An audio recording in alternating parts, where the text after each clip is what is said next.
Hey guys, in this video I'll show you how to install and set up the RPCS3 emulator on both iPhone and Android devices.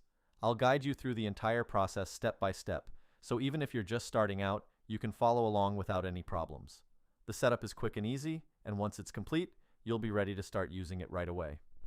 I've personally tested this method and everything works smoothly. Before we dive into the installation, there are a couple of quick settings we need to check to make sure everything works smoothly. First, head over to your device's settings, then tap on General.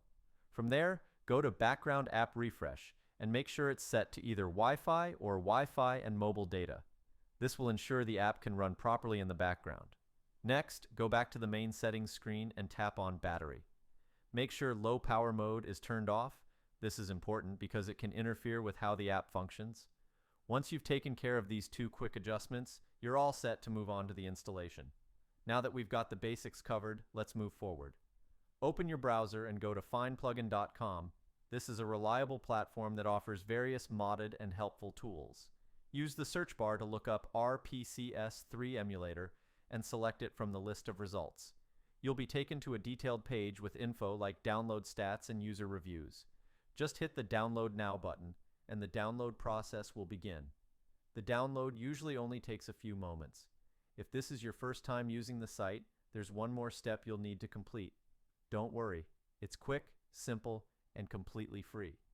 You'll be redirected to a verification page where you'll be asked to install a few free apps from the App Store or Play Store. There will be a clear tutorial showing you exactly what to do. Once the verification is complete, the installation will start automatically. In my case, the setup finished without any issues. And as you can see, the app is now fully installed and ready to use. And that's it. Thanks so much for sticking around until the end. If this helped you out and everything's working fine, don't forget to give the video a thumbs up and subscribe to the channel for more useful guides like this. Got questions or ran into a problem? Drop a comment below and I'll do my best to help you out. Thanks again, and I'll see you in the next one.